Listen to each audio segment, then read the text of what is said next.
Coming up on this Wednesday edition of Newsline at Noon, Korea's National Assembly has begun reviewing hundreds of pending bills after months of gridlock.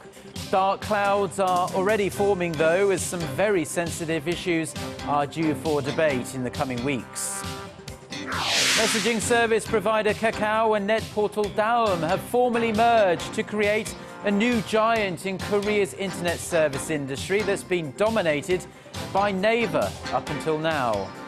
Plus, pro-democracy protesters in Hong Kong bear heavy downpours for a showdown with the Beijing-backed government on China's National Day. These stories and more on Newsline at Noon.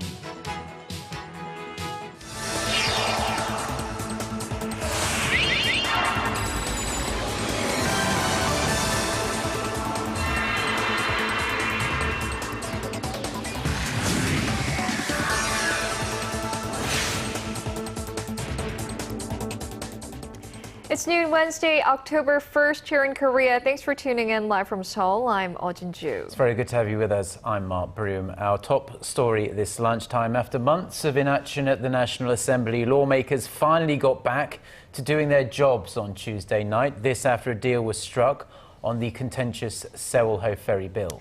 Now, after passing dozens of long-pending bills Tuesday evening, they returned Wednesday morning to look at hundreds of others that have been collecting dust. But as our Kim Young-gil reports, it'll take some time before things truly are back to normal in Parliament.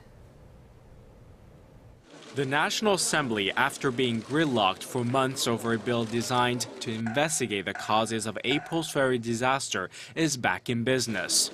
Their first act on Tuesday night after reaching an agreement on the special legislation was to pass 91 bills. Lawmakers from the rival parties returned on Wednesday morning to open sessions of parliamentary standing committees and began reviewing hundreds of pending bills. Over the next month, they will conduct parliamentary audits of government offices, pass series of anti-corruption bills, and finally push through the one piece of legislation that has kept the rival parties at odds since the spring, the Seoul ferry bill. Tuesday's agreement ends the standoff at Parliament, but not the controversy. The representatives for the families of Daum High School students killed in the April ferry tragedy have voiced their strong opposition to the deal reached by the ruling and opposition parties. It's essentially the same agreement made on August 19th, although the rival party floor leaders agreed to add another clause. That clause states that both rival parties will jointly recommend 4 independent council candidates to President Park Geun-hye, who will choose one of them to lead the fact-finding committee in charge of investigating the ferry disaster.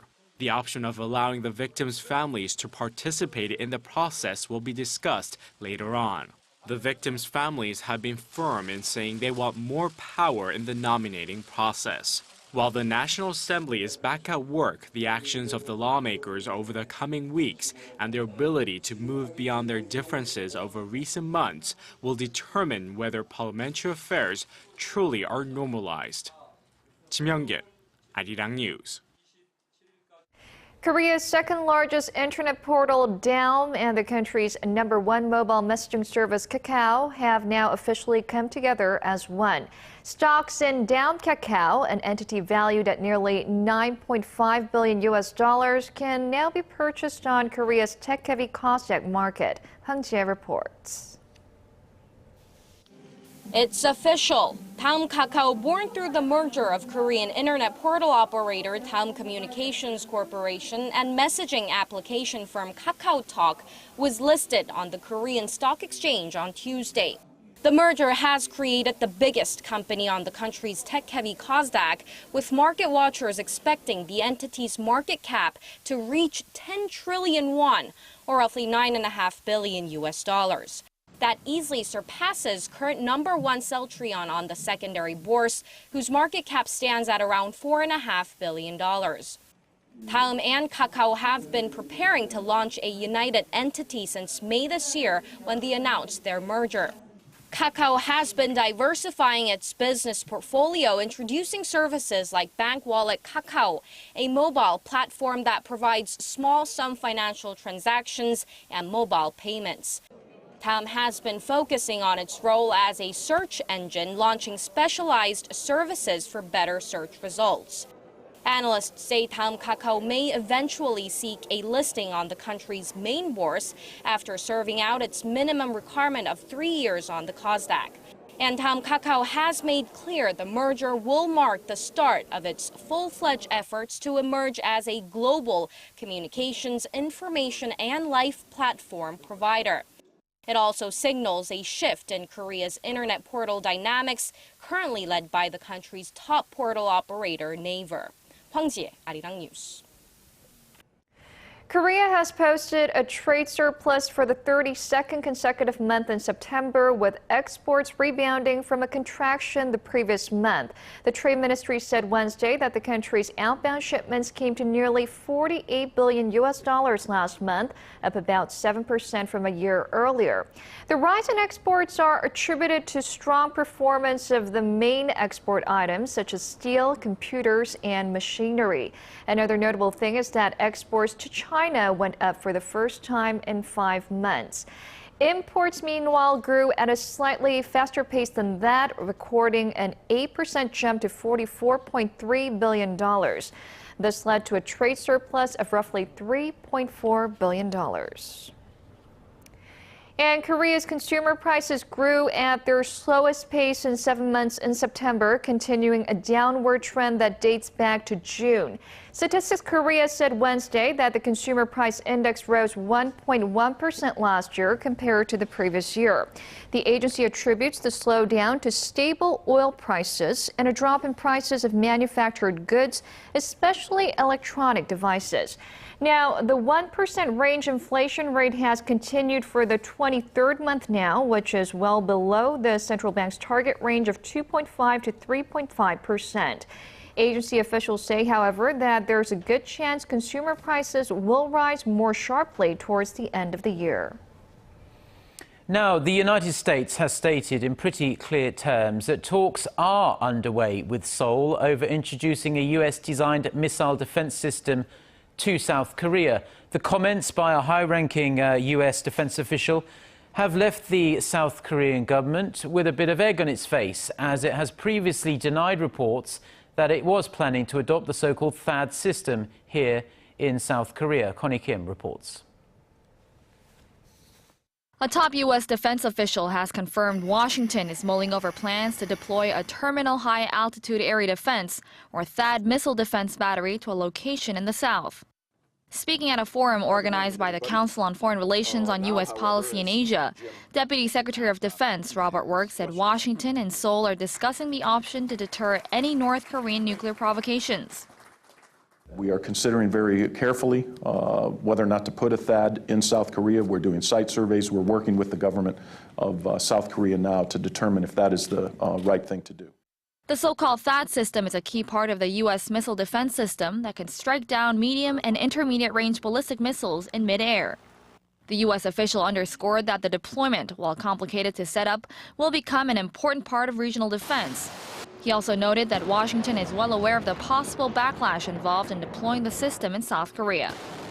We've emphasized to both China and to Russia that these are not strategic anti-ballistic missiles, that they essentially they're essentially designed to address regional threats. The comments out of Washington are slightly at odds with what South Korea has been saying on the issue. Seoul's National Security Office said last month that there were no agreements in place on bringing in the U.S. system. South Korea's defense ministry has previously said that it is developing its own low-altitude missile defenses that can intercept North Korean missiles. Connie Kim, Arirang News. Now, today marks the 66th Armed Forces Day here in Korea. President Park Geun-hye, at a commemoration this morning in the central province of Chungcheongnam-do, thanked the military for their service. She also called on them to strengthen their defences against North Korea, to contribute to peace on the Korean Peninsula, and to establish an omnidirectional range of national security. President Park also said the North's human rights violations should be addressed, an issue she placed emphasis on at the UN General Assembly. She added that this must start with South Korea's military, which should lead as a role model of human rights. The top US envoy on North Korea policy was in Seoul on Tuesday on the second leg of his three-nation Northeast Asian tour, which is aimed at getting North Korea back to the international negotiating table, a quest that is proving pretty complicated, to say the least. Glyn Davis said the biggest problem with Pyongyang is that it refuses to listen to the concerns raised by the US, South Korea, and even its closest ally, China. Hwang Sang-hee reports. U.S. Special Representative for North Korea Policy Glyn Davis says the biggest problem with North Korea is that it's not listening. North Korea is not talking to any of us. It's not listening to any of us. And this is, I think, not the way to resolve the problems that we all face, including North Korea. Visiting Seoul on a three-nation Northeast Asia trip on Tuesday, Davies met with his South Korean counterpart Hwang Jung-guk and Foreign Minister Yoon Byung-se on ways to re-engage North Korea. The U.S. diplomat said Pyongyang has also turned a deaf ear to Washington's request to release 3 American detainees. We've sought to engage them. We've sought to dispatch senior officials to Pyongyang to talk to them. North Korea has chosen to reject our offers. I think that's a shame. That's a lost opportunity. While the refusal to talk greatly contradicts North Korea's recent show of enthusiasm for diplomacy, Davies said North Korean Foreign Minister Lee Soo-yong's UN speech shows that nothing has changed. I think it was, as we say in English, old wine in new bottles. There wasn't much different about it. It's a valid point, considering North Korea has threatened the world with rocket launches no fewer than 19 times already this year. Hwang Sang-hee, Arirang News.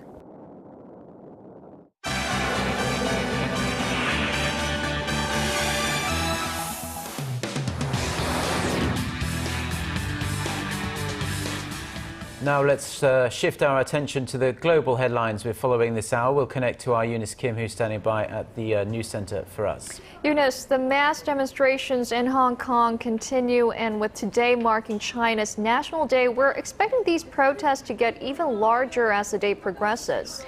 Indeed, Jin-joo, protest leaders are certainly hoping for a record crowd to come out as the city is also set to celebrate the 65th anniversary of the founding of Communist China. Our Kim Min-ji has the details. Pro-democracy demonstrations are expected to swell in size on Wednesday with the start of the National Day, which marks the founding of Communist China in 1949. Tens of thousands of people braved heavy rain and thunder overnight to continue what has been dubbed the Umbrella Revolution, an act of civil disobedience that authorities have called illegal. Hong Kong's chief executive also rejected calls by student leaders to address the crowd, which he said must be immediately dismantled. The central government won't be swayed by illegal activities. This illegal protest will not force the central government to go back on its decision on August 31st. Protesters are demanding 2 things. They want Leung to step down as chief executive, and they want universal suffrage in Hong Kong's 2017 elections, with Beijing abandoning plans to vet candidates for the post of chief executive. If their demands aren't met, they are considering expanding their occupation of government facilities, buildings, and public roads. What I feel is, I really feel Hong Kong people are so angry and so frustrated. Because I can say Hong Kong people are quite indifferent to politics. But why they come out to occupy the main road here? Simply because the Hong Kong government never hear us, never listen to us. That's why we come out. Some have voiced concerns that the protest could become a second Tiananmen Square. Beijing has a final say in everything in Hong Kong, and Beijing has a record of crackdown on peaceful demonstration with violence. Not only happened in Beijing, but also happened in Tibet, Xinjiang, and other places of China. So given China's record, we have no trust at all. And I think the worst thing that would happen is a second Tiananmen massacre. The large-scale demonstrations began over the weekend, and the crowds are now expected to swarm the central districts of the financial hub, near where National Day celebrations are scheduled to take place. Kim Min-ji, Arirang News. The first case of Ebola has been diagnosed in the United States, and the patient is said to be in critical condition. This morning, head of the U.S. Centers for Disease Control and Prevention, Thomas Frieden, told reporters the patient was admitted to a hospital 8 days after arriving in Dallas from Liberia on September 20th and has been put under strict isolation. He said authorities were reaching out to those who came in contact with the patient who did not show symptoms during his travels. Frieden expressed confidence that the situation would be under control.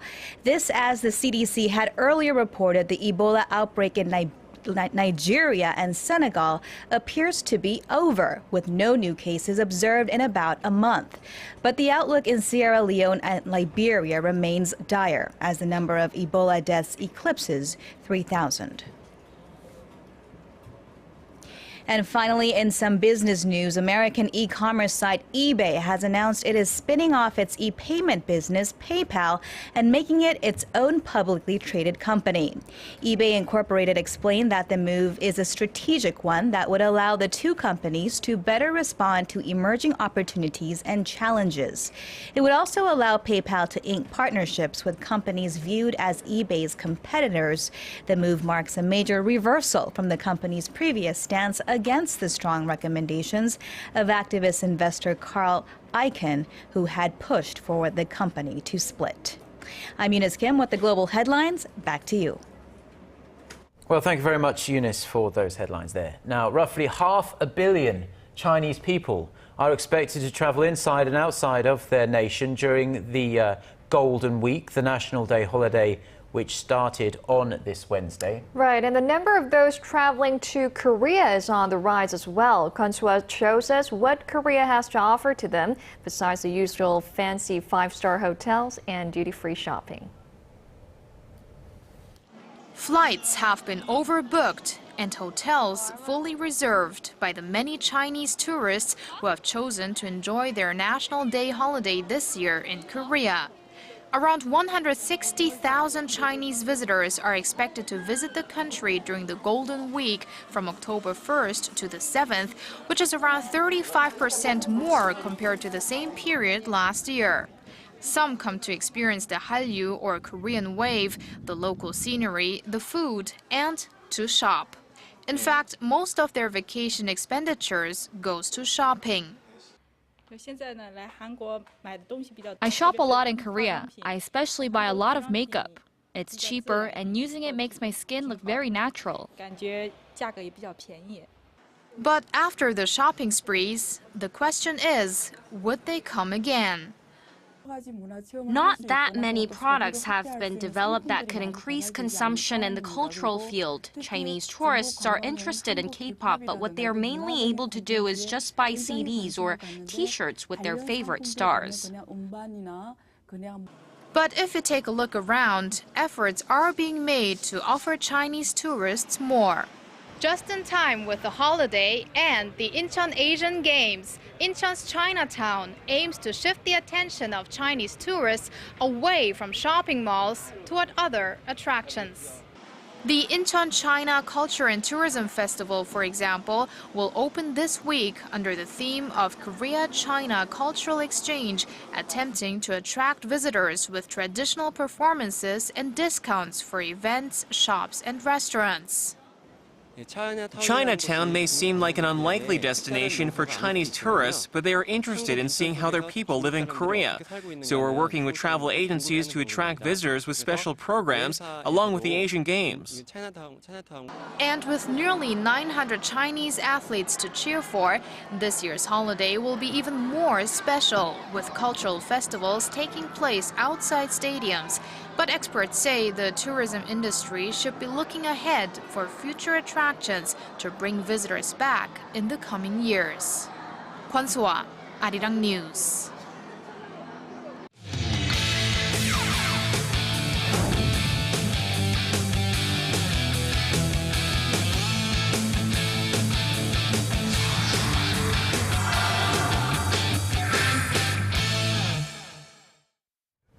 Now, on to our ongoing coverage of the 2014 Incheon Asian Games. Tuesday was a golden day for Team Korea as they bagged 23 medals overall, including an impressive 10 golds. And that means South Korea has surpassed the 50 mark in the gold medal count after 11 days of competition.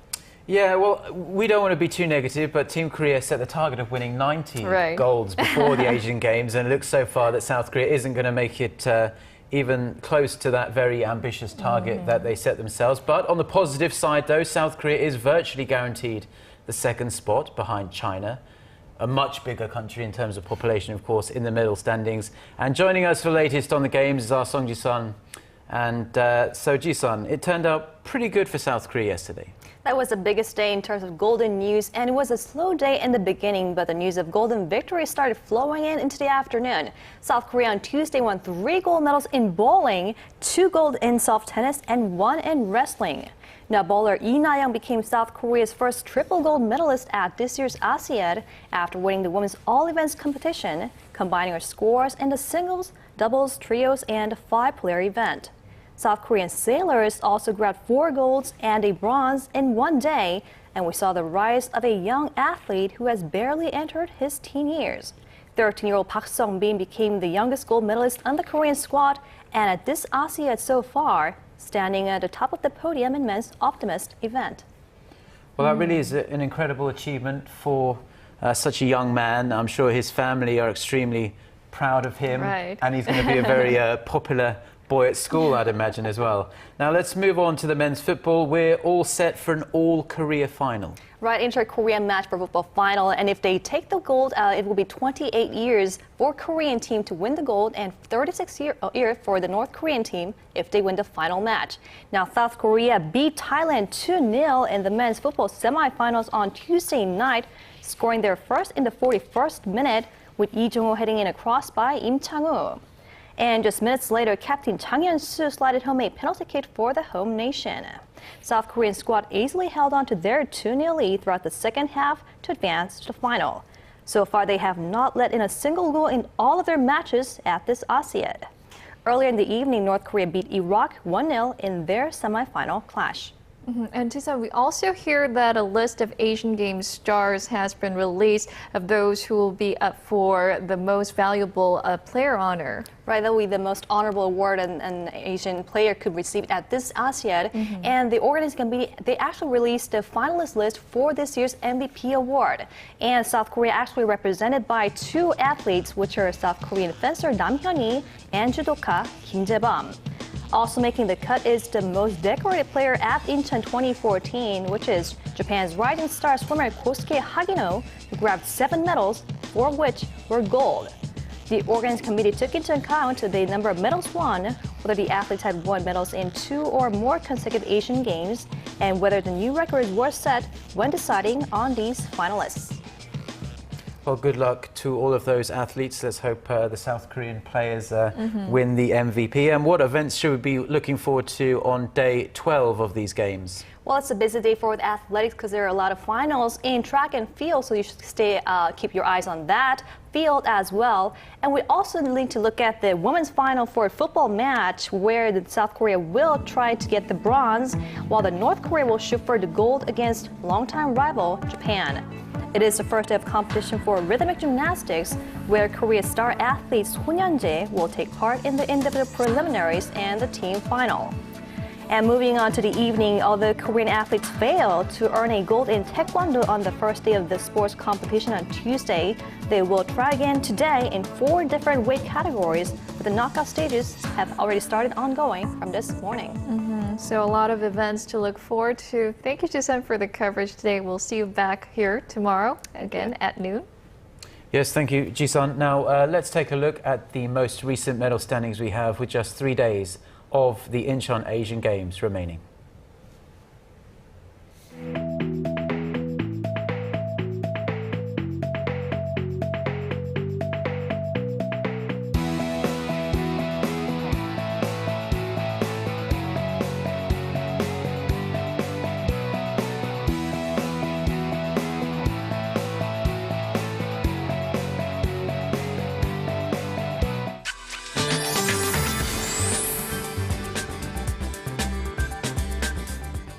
We had the chilliest morning of the season on this first day of October, but daytime highs in most areas will be similar to yesterday under mostly to partly sunny skies. So the high in Seoul, Daegu, Busan will all rise to 24, while Gwangju will make it to 25 this afternoon. Now for other regions, Jeju Island and Daejeon should see highs of 23 and 24, and Dokdo peaks at 18 later in the day. Now over in Incheon, where the Asian Games are being held, it was also a chilly morning, but it will be mild afternoon with a high of 23, and it seems like it will be cooler tomorrow with showers expected here in the capital and the surrounding areas. Light precipitation of up to 5 millimeters is expected, so it shouldn't rain that much, but the clouds and rain will bring down the temperatures to the low 20s here in Seoul.